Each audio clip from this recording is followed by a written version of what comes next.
Hi, it's Stacey Speller, back with part 2 of a 3-part series I entitled The Designer Life, which is basically an introduction to the concept of designing your life, creating the results that you desire.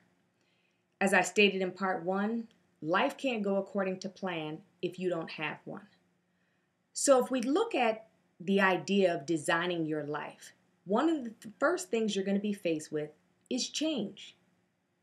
And let's face it, change isn't easy. Change is a process. It takes time. And we've become a microwave society. We're used to things being ready for us in minutes or even seconds. So the idea of committing to change, committing to a process, it's not easy, but it's necessary. Because you can't design your life if you're not willing to change some things. You may have to change some habits. You may have to change some relationships. You may have to change how you look at certain things and some perspective. But you're going to have to face change and manage change if you want to successfully create the outcomes that you desire. So what I did is I broke up change into 4 different categories because I believe if we can identify change and then categorize it, it'll help us successfully navigate through it. So let's look at the 4 types of change. The first type of change is the change that happens to us. This is change. We didn't ask for the change. We may not have seen it coming, but we're faced with it. It may be the relocation of a job, getting laid off from a job. It may be the loss of a loved one or a relationship that ended and it wasn't on our terms. Any of these things are just things that happen in life, and they're the change that happens to us. The second type of change is the change that happens around us. These are things that happen in our natural environment that we didn't see coming, but it happens.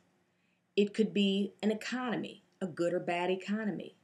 Something that impacts your local neighborhood, that now you have to do things differently because of it. Maybe the results of a local election. Anything that's happening around you that you are not impacting or influencing, that's the change that happens around us. The third type of change is the change that happens within us.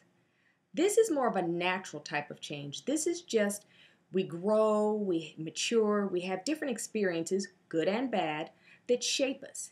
And because of it, change is inherent.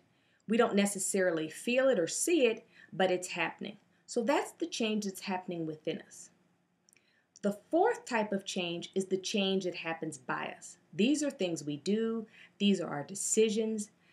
This is the time when we say, here's where I am, but here's where I would like to be. I'd like to exchange what I have for something better, for something different. That's the change that happens by us. So what I'd like for you to do is get a piece of paper and put it in quadrants. And in the first quadrant, I'd like for you to put the change that happens by me. The second quadrant, I'd like for you to put the change that happens to me.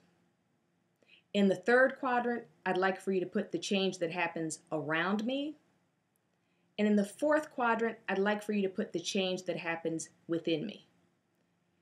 And I'd like you to spend a few days just really thinking about what's going on, the things that are stressing you out, the things that maybe you feel overwhelmed about, the things that are maybe holding you back, keeping you stuck, frustrating you.